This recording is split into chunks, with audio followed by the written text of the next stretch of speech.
So now we're going to get into kind of my, recommendations and some of the trials and tribulations, as Frank said, over the past 20 years of going into organizations. And a lot of the red flags or issues that we come about when doing security assessments or implementation. So the first one we're going to talk about is basically the plan and design. This is one of the biggest issues we see, and almost probably one of the number one issues we see.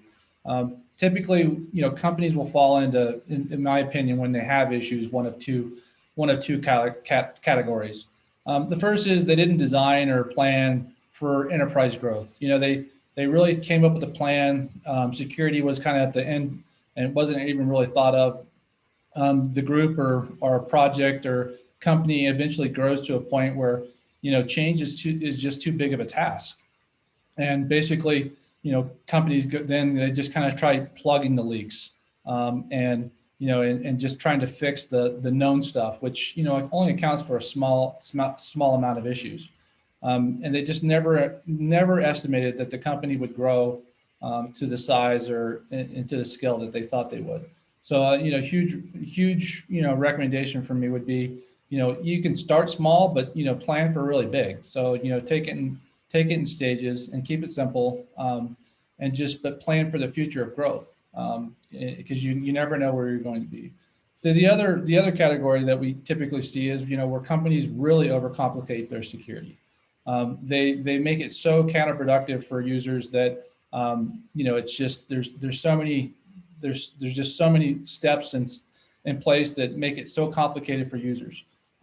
People in general are very smart and resourceful. So, people are going to find ways to bypass your internal security. So when you implement all of these safeguards and security mechanisms in place internally, yeah, you may be protecting, the outside, but you got your internal people that, do all sorts of stuff.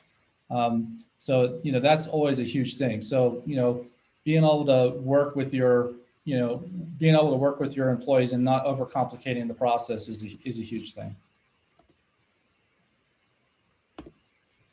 Making assumptions. So, another big thing for people is, everyone making an assumption that you're not a target. Everyone is a target, and especially in healthcare. Healthcare data is probably one of the most valuable of all data out there. I mean, depending on who you talk to, it could be anywhere from 5 to 15 times, the value of any other data. So, healthcare data is valuable for a number of senses because, it's personal information. It contains a lot of your information, whether it's your social security number, your address. I mean, all the different stuff for being able to do, hacks or identity theft, as well as all the personal information. On the financial side, if you lose your credit card or lose your bank account, you can go get a new bank account number. You can go get a credit card number. In the healthcare sense, you can't go get a new healthcare record. I mean, once you have a certain condition or a disease, that doesn't go away. I mean, that's always going to be part of your health, and that's not something that you can go do. Another one is, talking about the healthcare data. So another one is just kind of continuously testing. That's something that you just constantly have to do. And thinking that you're 100% secure is another, huge assumption that people make. I mean, you may be secure today, but there's always going to be the next vulnerability of tomorrow. And you've always just have to be in a continuous sense of testing and making sure that, something else hasn't came up, as well as, looking at what your employees are doing. For anyone that thinks that, employees aren't doing shadow IT, which is, putting data out in certain instances where, whether it's creating their own Amazon account or putting stuff on their laptop or all sorts of things, it's always evolving and happening. And for people to believe that, oh, well, we don't have that in our organizations you're kind of, you're not being honest with yourself. So trying to work with that.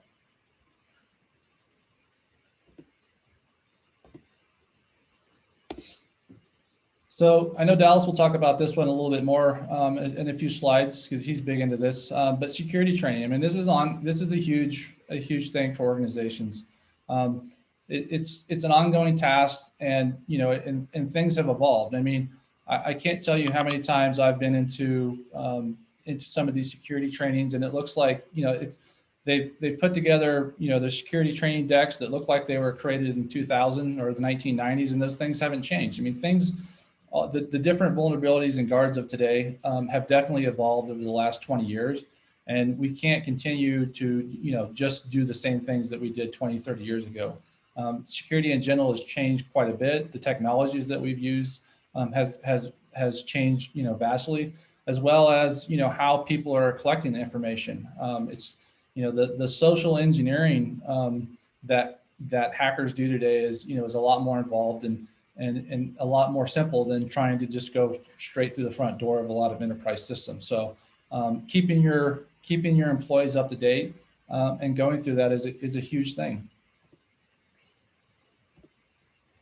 And the last one is like talked about, it's the employee environment. And what I kind of talked about is, work with your employees. So the security teams really need to work. I mean, the old, it's my way or the highway type of security implementation is basically a straight way to get, basically get your insider threats or your internal teams to basically bypass all your safeguards. As I said, people are very, very smart of how inefficient of how to get their jobs done. And then you have the advent of the cell phone in the last 10 years, where now you're adding all sorts of issues that didn't exist years ago.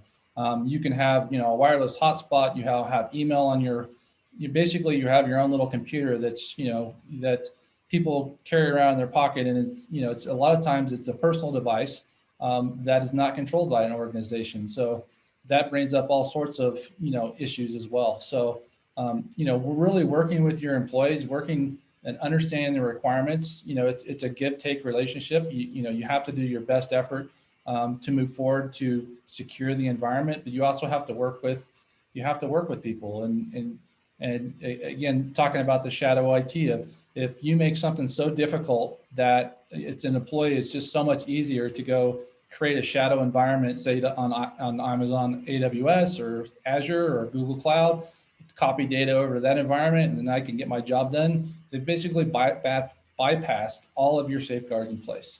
I can't tell you how many times you see in the paper or in the news where you see like the NSA or the CIA or whatever, they've put in billions of dollars of systems in place to prevent, intrusions. And then you'll have some, employee that will use a out-of-date laptop that stores sensitive data on it, and that laptop gets hacked when they take it out of the institution. So again, it's making things work with the customer or work with the organization.